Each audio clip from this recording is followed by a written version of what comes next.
Hello, welcome back. I'm Abhishek De Silva, an undergraduate of the Jama Institute for Advanced Technology.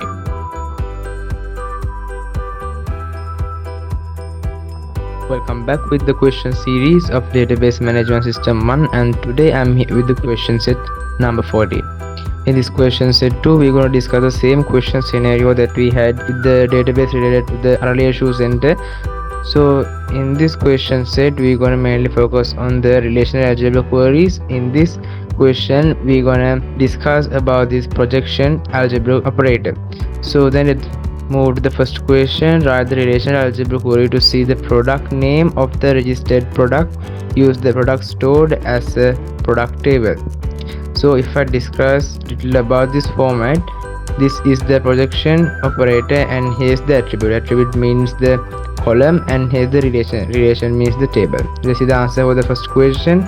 Here we have used a projection gives us a column. The difference between the selection operator and the projection operator is the selection operator gives a row as the result, while the projection operator gives a column as the result. So here, as we need to obtain the product names of the product, we use the projection operator. So here I have given the projection operator, and then as the attribute of the column name, I have given the column name as product name, and then the table name as product, and to obtain the product name of the product table. So then let's move to the next question.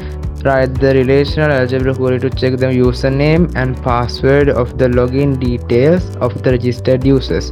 Registered users use the login details stored as the system login table. So in the question it tells to write the relational algebra query to check the username and password of the login details, and these information are stored in the system login table. So here too we can use the projection, and here we are given two columns to check. One is the username and the password, and we are obtaining information from the system login table. It means I'm telling you to obtain the values that stored in the username column and the password column in the system login table. And then let's move to the third question. Write the relational algebra query to see the user ID, first name, last name of the registered users. Use the table stored by registered users as the user table. So then here too we can use the projection, as we need to obtain the user ID, first name and last name.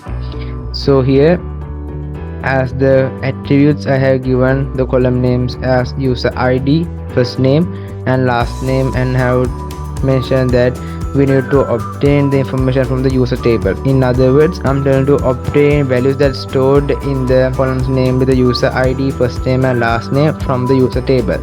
And then the last question that tells to create a relational algebra query to see the product name and description. We have to obtain the product name and description of the product whose brand is Bata. Use the brand ID as to use the brand stored as the brand table. So in this question we have to obtain two results. One is the products which has the brand as Bata, and then we have to obtain the product name and description of the related product. Here we can use two operators as the projection operator and the selection operator. At first we use the projection operator, and we mention the column names we need to obtain. We need to obtain the product name column and the description column, and as the table we need, inside the brackets we give another algebra query as select the brand ID 2 from product table. It means select the products which have the brand ID as 2 from the product table, and from that result the projection operator gets the product name and description. As the algebra queries read from the right to left, we use the selection operator to the right side. So then in the question set number 40 we mainly focused on the projection operator. So then let's meet the next question set number 41, and bye for now.